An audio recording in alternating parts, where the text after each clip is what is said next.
sebelumnya kami cerita ya bahwa beberapa program penumbuhan wirausaha itu banyak dilakukan oleh beberapa kementerian.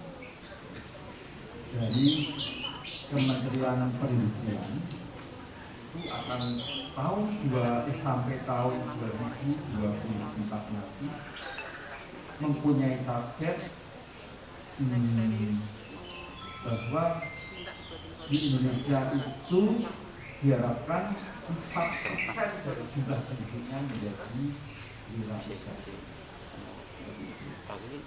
Kemudian dari Kementerian Koperasi UKM juga target ini akan membentuk, menciptakan di tahun sampai tahun 2023 ini menciptakan 500.000 wirausaha baru. RT RW dan sebagainya itu dikatakan kembali ke CIC yang dinakodai oleh almarhum Insinyur Putra ya, itu mempunyai asa atau mimpi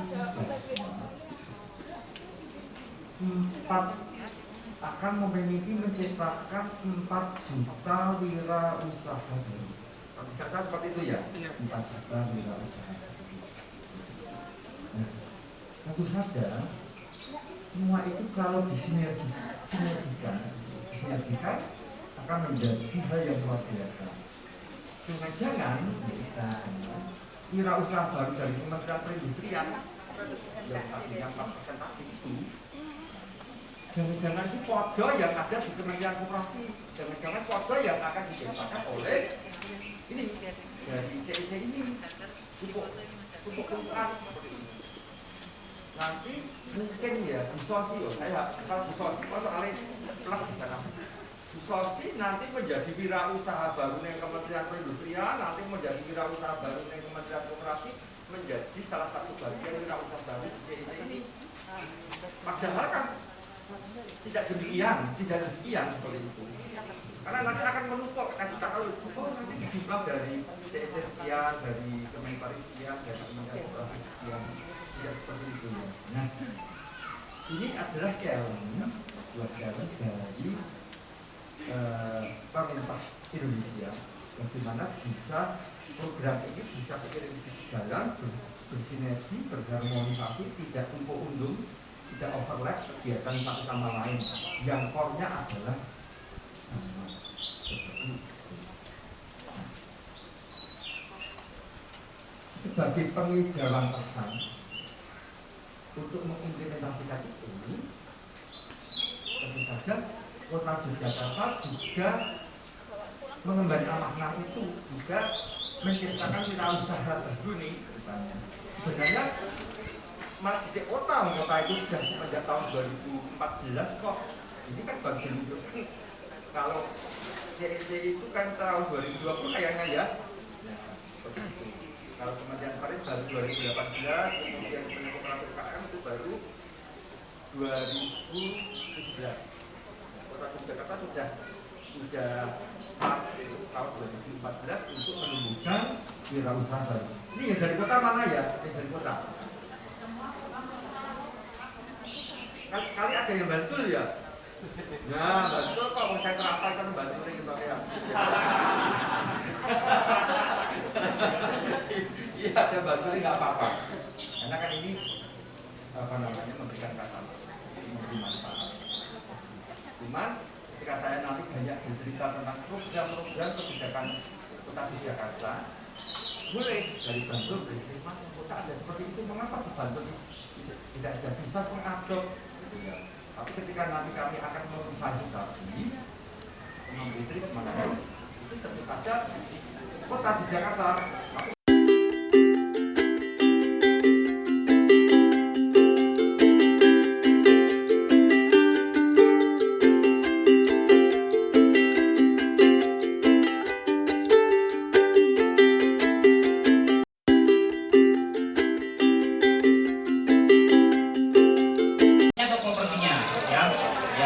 Dasar City, ya kita Sun Citra itu termasuk proyeknya dari Ciputra. Nah hari ini, makasih ya dibantuin. Belum. Ya hari ini saya berkesempatan untuk sosialisasi sama Bapak Ibu sekalian, kalau nggak salah dari komunitas UMKM juga ya, Pak Bu, ya sosialisasi tentang program Ciputra Transfer. Ya sebenarnya program ini sudah cukup lama, karena sudah 1 tahun yang lalu, pas dengan pandemi Juni 2020. Ya, Jogja juga sudah, sebenarnya kita sudah pernah mengadakan bazar, seperti yang tadi saya sempat putarin. Ya mungkin informasi agak telat, tapi nggak apa-apa. Alhamdulillah hari ini saya bisa sosialisasi sama Bapak Ibu. Ya, jadi kalau saya boleh sampaikan, program ini Ciputra Transfer ini program yang disupport dan didukung penuh oleh Ciputra Group, salah satu perusahaan raksasa properti di Indonesia. Makanya kita pakai nama dan namanya Ciputra. Dan nanti saya kasih tahu latar belakangnya kenapa program ini yang disupport atau dibantu langsung oleh Ciputra. Ya, enterprise ini adalah komunitas sebuah wirausahaan. Dan pasti saat ini isinya macam-macam Bapak Ibu. Ada mahasiswa, ya ada seorang tenaga kerja profesional, karyawan, jadi sudah macam-macam. Ya, tapi background yang memang latar belakang banyak adalah para pelaku UMKM. Ya. Nah, program ini adalah wadah ya buat siapapun yang memiliki aspirasi mau jadi entrepreneur atau para entrepreneur atau teman-teman UMKM yang mau membangun usahanya. Ya, jadi gue-nya adalah yang mau jadi entrepreneur atau mau membangun usahanya. Ya, saat ini Bapak Ibu sudah punya usaha semua? Wah, apa semua ya? Ya. Nanti boleh sharing, mungkin usahanya apa aja. Yang nanti setelah ini bisa sharing-sharing, monggo, boleh. Nah, kalau Bapak Ibu yang belum tahu tentang Ciputra Transfer secara detail, kita media sosial kita semua sudah lengkap. Ya. Ya, Bangkit bergerak dengan sinergi dan kolaborasi. Ya, tahu kolaborasi? Ya, tahu kolaborasi Bu? Kolaborasi, kerjasama, apalagi Bu? Apalagi? Ya, kolaborasi ini adalah salah satu yang di tahun 2021 pas pandemi kemarin. Kolaborasi melalui salah satu kunci ya kalau kita mau membangun usaha. Nanti saya kasih bukti banyak. Masih ingat setahun yang lalu kita menghadapi apa Bu? Pak? Pandemi ya, tapi alhamdulillah sekarang sudah enggak. Mudah-mudahan sudah mulai kembali normal. Tapi setahun yang lalu, ya tepatnya bulan Maret dan puncaknya adalah bulan Juni 2020 kita masih ingat dengan kondisi ini. Bahkan sampai saat ini ya Bu, kita masih tetap jaga atau beradaptasi dengan kebiasaan baru. Ya, kondisi apa yang dialami pada saat ini Bu? Jadi saya curahan hati yang keluar kalau saya tanya ini. Pada saat pandemi kemarin apa aja impact-nya berasa banget kita alami? Apa Bu? Apalagi Bu? Curhat apa Bu? Curhat. Ya, yang kemarin masa pandemi ini, ya dampak apa aja yang paling banget kita rasain pada pandemi kemarin? Ekonomi, curhat apa Bu? Curhat ya, termasuk mau karyawan mau siapapun semua berimpact. Kenapa? Ini dasar data ya. Ternyata pandemi itu hanya membunuh manusia seperti penyakit pada umumnya, tapi banyak faktor. Ya, kebiasaan, ya sampai ini yang paling penting Bapak Ibu. Berasa nggak kalau misalnya konsumennya Bapak Ibu, pelanggan Bapak Ibu memiliki perubahan perilaku atau perilaku konsumen? Berasa nggak Bu? Ya. Manusia seperti umumnya pada penyakit, tapi ini berdasarkan survei. Ya, perubahan perilaku konsumen. Ya, jadi Bapak Ibu yang punya usaha, yang punya rumah makan, ini pasti impact banget. Yang biasanya orang makan datang masuk ke tempat, ini sekarang jarang banget. Benar nggak Bu? Ya, ini adalah dampak pandemi yang kita hadapi semua. Nah, yang kerjanya biasanya full time di kantor, kalau karyawan mah senang kerjanya jadi di rumah. Ya. Tapi kalau buat pelaku usaha ini suatu tantangan yang baru, karena perubahan perilaku konsumen yang mau nggak mau kita harus beradaptasi dengan hal-hal yang baru. Ada yang pernah baca cerita ini Bu, Pak? Ya. 2020 kemarin ya kita memiliki 48,6% UMKM kita yang belum desa. Nah, ini data dari sumber Kadin di Indonesia. Ya, 48,6. Artinya hampir 50% UMKM kita tutup usahanya atau belum tikar. Nah, faktornya banyak. Apa aja Bu? Kira-kira? Ya, sampai 48,6. Padahal pada krisis moneter UMKM yang hanya bisa survive hanya para pelaku UMKM. Ya, pas krisis moneter tahun 98, ingat ya, impactnya nggak pernah dirasakan sama UMKM. Kenapa? Karena krisis moneter adalah krisis global soal keuangan, mata uang. Ya, tapi pas pandemi 48,6% UMKM kita belum bisa, Bapak Ibu. Penyebabnya banyak. Ya, mulai kesulitan beradaptasi dengan situasi kondisi bisnis yang baru. Ya. Nih, ya, daya beli masyarakat menurun. Kenapa? Karena income yang didapat pun menurun. Otomatis perilaku orang untuk membeli hal yang konsumtif akan berkurang, beralih menjadi hal yang penting, terutama untuk kesehatan.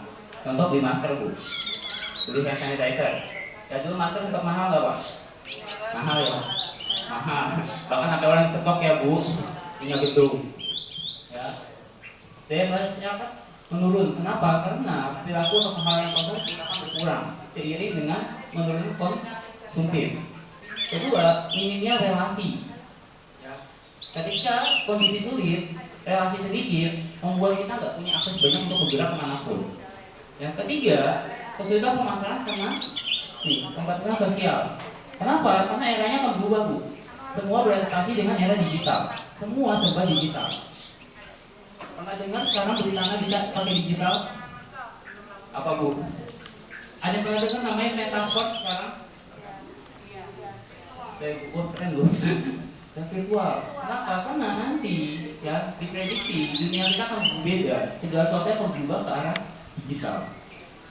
Nah, semua akan berarah ke digital. Jadi mau nggak mau Bapak Ibu beradaptasi dengan kondisi yang sekarang, yaitu beralih ke semua digital. Ya. Nih, minimnya pemasaran online. Baik lagi tuh, dunia digital. Nah, terakhir adalah kesulitan permodalan. Nah, kondisi yang sulit. Ini adalah tantangan Bapak Ibu atau UMKM di masa pandemi. Benar nggak Bapak Ibu? Benar? Setuju nggak? Setuju ya. Ini hal yang dihadapi sama. Tapi ya tantangannya ini hanya akan jadi tantangan atau menjadi sebuah peluang. Ini peluang Bapak Ibu.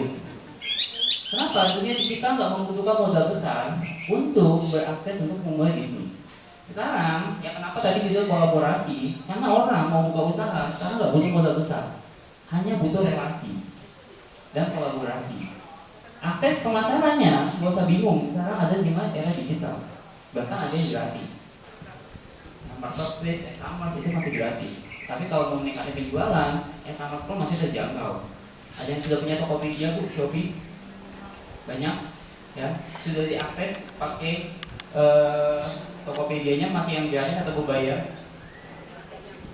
Masih gratis ya. Ya berbayar pun ada kok, hanya berapa persen yang diambil sama Tokopedia.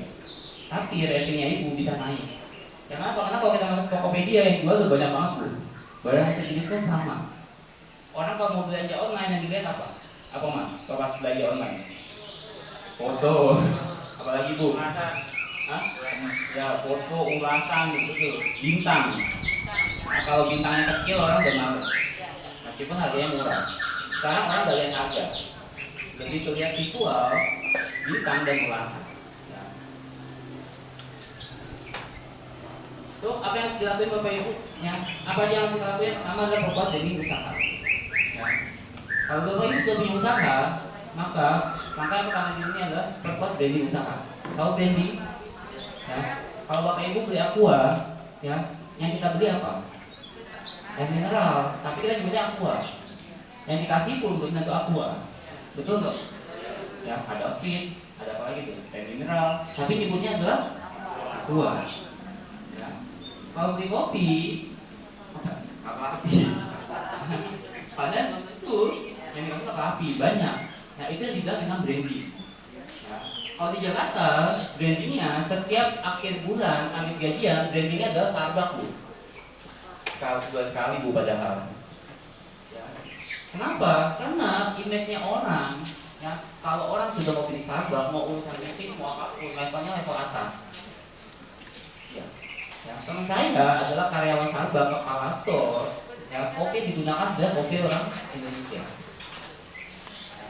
Kopi yang sama digunakan adalah yang di Indonesia. Tapi yang mahal itu apa, Bu? Branding. Ya. Coba orang di Starbucks. Ya kalau saya di sini Bapak Ibu lihat orang di Starbucks, ada nggak yang logonya Indonesia?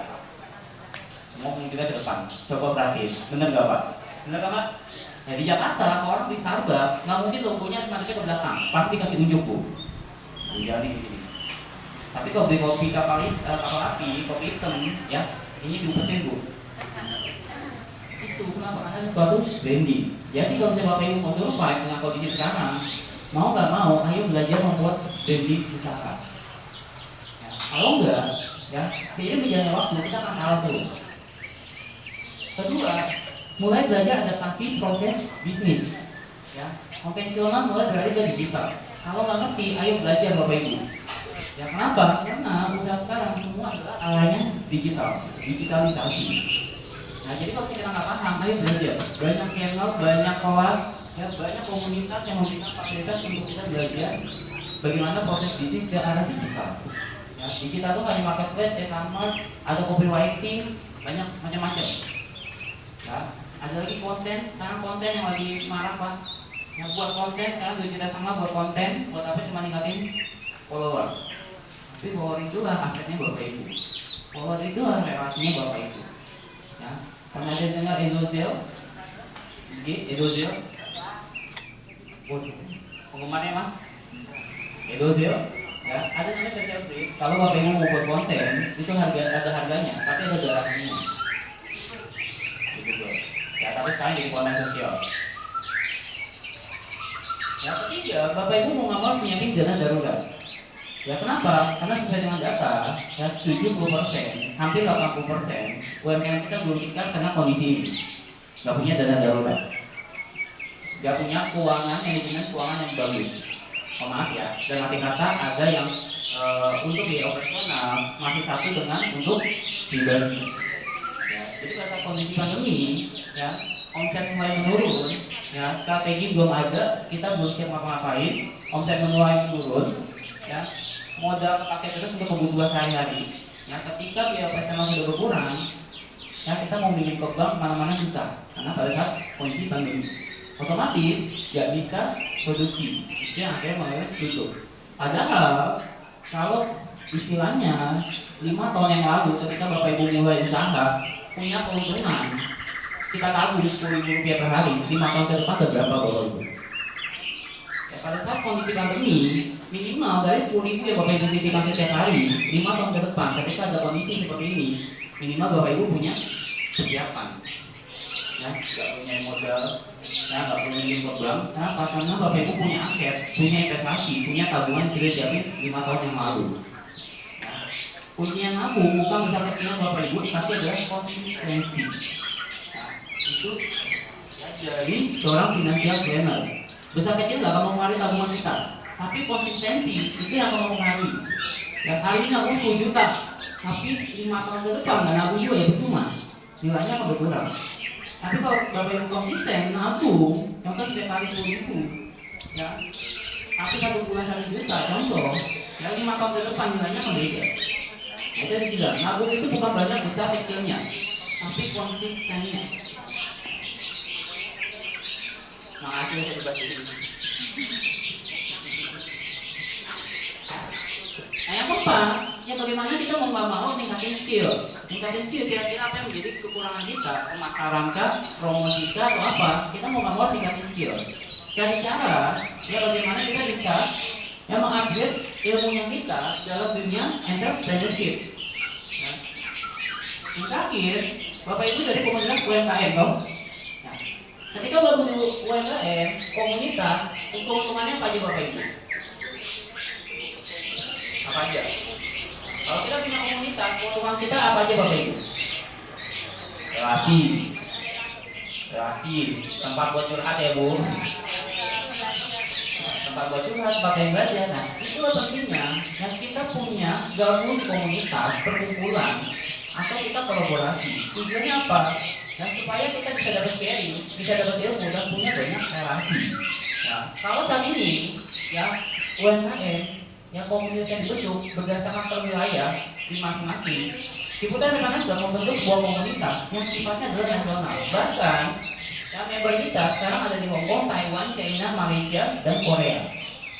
Ya, kenapa? Karena beberapa TKI kita, terutama Hong Kong ya, yang dulu tahun 2003 Pak Ciputra, foundernya kita pernah buat pelatihan khusus untuk para TKI-nya kita, pelatihan tentang entrepreneurship. Harapannya ketika nanti mereka selesai kontraknya balik ke Indonesia, mereka sudah gak punya harapan untuk jadi TKI lagi, tapi harus jadi entrepreneur yang buka lapangan pekerjaan buat orang-orang di sekitar wilayahnya. Nah, jadi beberapa sekarang member kita lebih banyak ada di Hong Kong.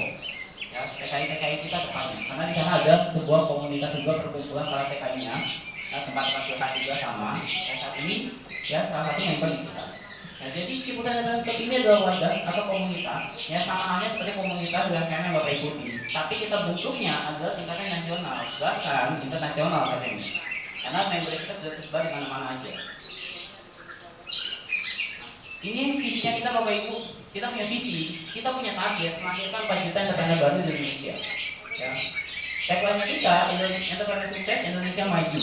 Ya, program ini disebarkan kembangkan oleh Ciputra Life, anak usaha dari Ciputra Group dan Tunas Group. Nah, namanya sama-sama Ciputra, depannya. Ya, itu udah pasti anak usaha dari Ciputra Group. Dan yang pasti, semua programnya atau program Ciputra semua terdaftar dan diawasi oleh OJK. Itu hal yang utama. Ya, punya lisensi, punya legalitas. Ada yang lain Bu? Pak? Ada yang kenal? Ini adalah foundernya kita, almarhum Pak Ciputra. Nah, jadi program ini sebenarnya lahir dari impiannya beliau.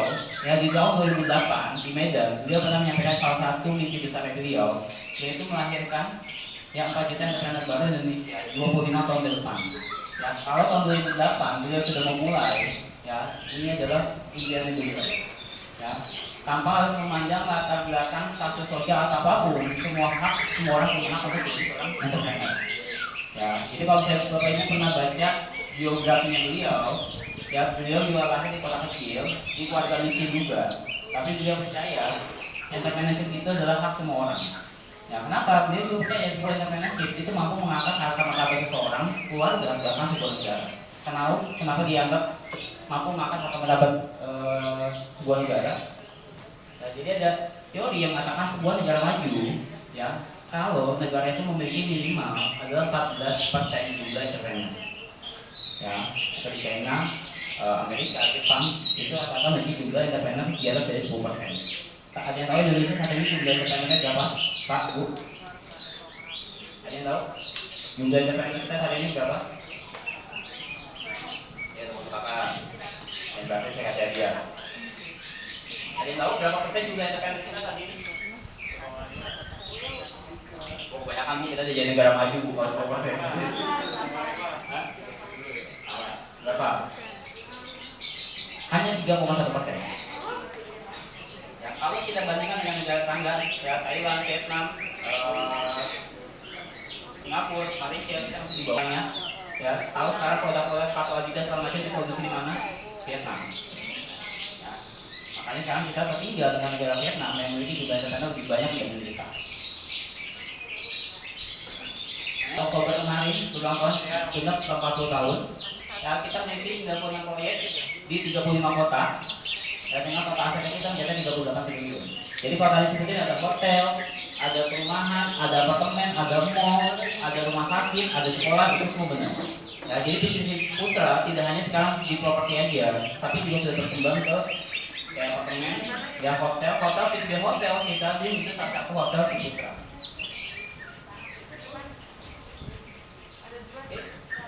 So, jadi pemanfaatnya keuntungannya kalau misalnya Bapak Ibu gabung di Ciputra Entrepreneur.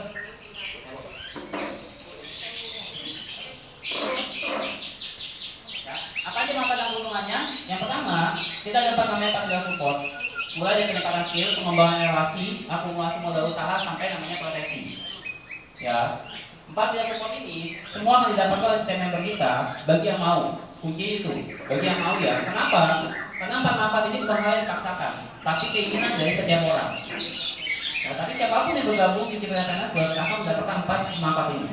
Ya, mulai dari peningkatan skill, pengembangan relasi, akumulasi modal usaha, sampai namanya proteksi. Ini beberapa contoh acara yang pernah kita adakan. Ya, ini seminar, training, workshop yang kita adakan rutin setiap bulan. Sekarang sebulan 2 kali.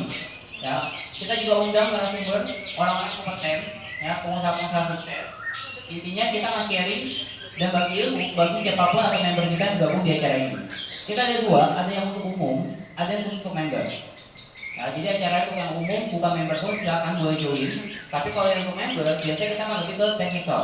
Contoh kayak gini, ya, Tokopedia, lalu ada teknik fotografi produk. Nah, tapi sekarang basisnya sudah mengarah ke ekspor impor. Jadi kalau Bapak Ibu mau beralih produknya mau bikin keluar, ya sebelumnya kita sudah banyak pelatihan kayak Amazon, ya Pak Johari Orang Mangun, ada yang tahu Pak? Ada yang tahu Pak? Tahu ya. Kemarin Pak Johari Orang Mangun juga pernah jadi narasumber kita, ya beliau ada dubesnya kita Tiongkok, Mongol, dan China. Beliau sharing bagaimana produknya UMKM kita bisa masuk ke pasar China. Ya, sudah kasih tahu caranya gimana, tinggal teman-teman para pelaku UMKM atau member kita yang mana ya belajar bagaimana memenuhi syarat produknya agar bisa masuk ke pasar China. Kenapa? Karena pasarnya terbuka bebas. Kita punya satu UMKM di China itu punya omset kurang lebih 1,2 miliar setiap bulan. Tahu yang dijual apa? Kerupuk kulit. Iya Pak. Ya ini dari Pak Hori ke Bangun ya. Yang dijual ada kerupuk kulit. Tahu kerupuk kulit yang ini? Ya. Itu mahal banget Pak. Mahal. Ya. Kedua, produk kulit. Ini produk kulit yang bukan kerupuknya. Ya sepatu yang dari Garut. Ya, omsetnya setiap bulan mencapai 4,5 miliar kalau nggak salah.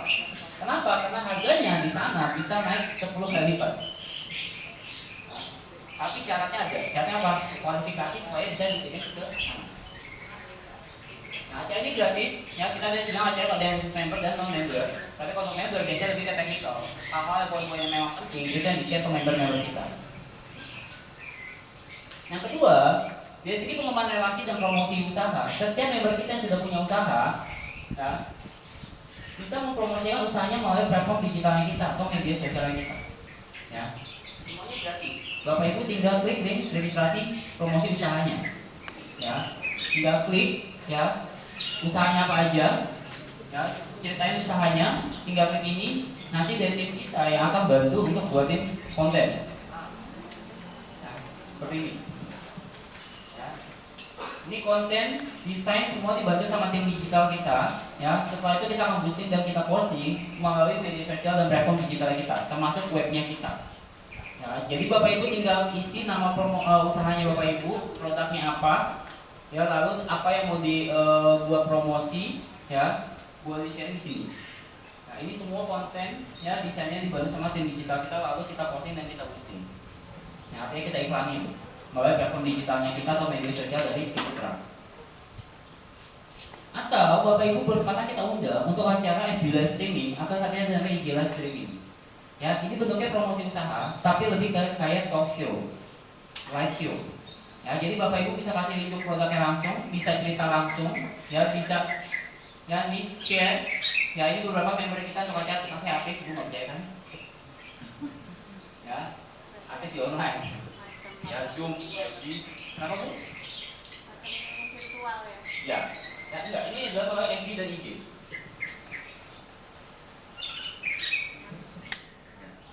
Nah, ini adalah FB dan IG. Ya, jadi Bapak Ibu bisa langsung cerita, kasih lihat produknya, cara buatnya, cerita langsung, promosi langsung. Mau nyari seller, dropshipper, investor atau apapun, ini Bapak Ibu bisa cerita langsung. Ya. Ini yang nonton secara akumulasi lumayan cukup banyak karena hampir dari 1000 viewer. Ya, dan yang tadi saya bilang yang nonton juga dari Indonesia, tapi dari Hong Kong. Nah, jadi beberapa member kita jangan juga support untuk member-member kita yang memang punya produk dengan kualitas yang memang bisa diekspor ke sana. Nah, ini contoh beberapa caranya. Ini ada Bueka, ya, ini ada Komado, pengusaha kopi. Apa? Ini Bapak Ibu, ketika Bapak Ibu punya akses program referensi atau mereferensikan teman beberapa kerabat, Bapak Ibu punya ini, ya, bonus referensi. Ngajak orang ke bonus referensi. Ya, itu digunakan semua. TikTok, ngajak orang sama pakai TikTok, ada bonus referral. Referral kalau duit mah? Saat ini berapa? Totalnya 600 ribu kok. Belum. Pakai TikTok Bang. Pakai ada program referensi Ini yang lihat. Ya. Rekreasi. Bapak Ibu punya orang, bonusnya berapa? Berapa kali? 12 kali. Jangan sekali. Jadi yang sudah nabung gratis, Bapak Ibu punya referensi, ya. Bapak Ibu dapatnya selama 12 bulan. 12 tahun. Ini Pak Jipo. Yes. Ini Bu Yulia, Jogja. Ini lahirnya Solo. Bisa buat semua ya. Ini akun tunai. Ini tester ini. Kalau yang ininya bingung, maksud dilihat. Simpan yang Bapak Ibu belanja orang referensi, dapatnya selama 12 kali. Dilaku terus sampai 10 generasi. Generasi itu namanya keturunan. Kalau Bapak Ibu punya anak, cucu, cicit, itu namanya keturunan. Dan itu masih perlu Bapak Ibu tambah. Sama Kalau nanas. yang ini bingung, nanti aja.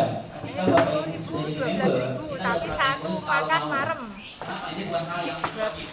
Tapi Cuman kalau member kita mau kopi nabung sama gratis, minum kita teh. kasih solusinya, bantu kita mempromosikan, bantu kita memperkenalkan. Kalau Bapak ini Ibu apa punya ini? referensi, minimal Bapak Ibu selama 12 Yang bulan ini itu punya bonus. Uner Minimal ada Uner. orang 15% itu 90.000. Ada 3 berarti. Satu botol jadi 15.000. Kalau nabungnya 300.000, dapat income setiap bulan 27.000. Berarti nabungnya cuma berapa? 30.000 kan? Ya, cuma 3 loh. Sisanya nih, kenapa? Bapak Ibu ngajak itu orang, ya dapatnya 15%. Kalau nabungnya 300.000, berarti kan dapatnya itu simpelnya. Nah, jadi waktu lihat ini nanti kalau misalnya Bapak Ibu merasa punya potensi, monggo. Ya. Tapi saya kasih syarat atau bukan syarat. Nah, nih, kalau mau nabung gratis, ya punya 3 referensi. Bapak Ibu minimal nabungnya dari gratis. Ya, itu Bapak Ibu boleh kerja. Kontaknya Bapak Ibu, WhatsApp, IG, Facebook, totalnya ada berapa? Coba. WhatsApp betul. Kontaknya Bapak Ibu kira-kira jumlahnya berapa? Komunitas Bapak Ibu jumlahnya berapa? 7 orang, itu berapa persennya? Banyak atau sedikit? Sedikit atau banyak? Banyak atau sedikit, Bu? Sedikit atau banyak? Ya, sedikit. Ya, tapi kalau misalnya Bapak Ibu nggak lihat potensi dari data bunganya, ya minimal ini. Saya aja Bapak Ibu ngabung gratis dulu, punya 3 referensi. Nah, nabungnya gratis plus kalau Bapak Ibu mau ngembangin, kita ada sekolahnya dalam arti kata ada latihannya, ada trainingnya. Bapak Ibu saya income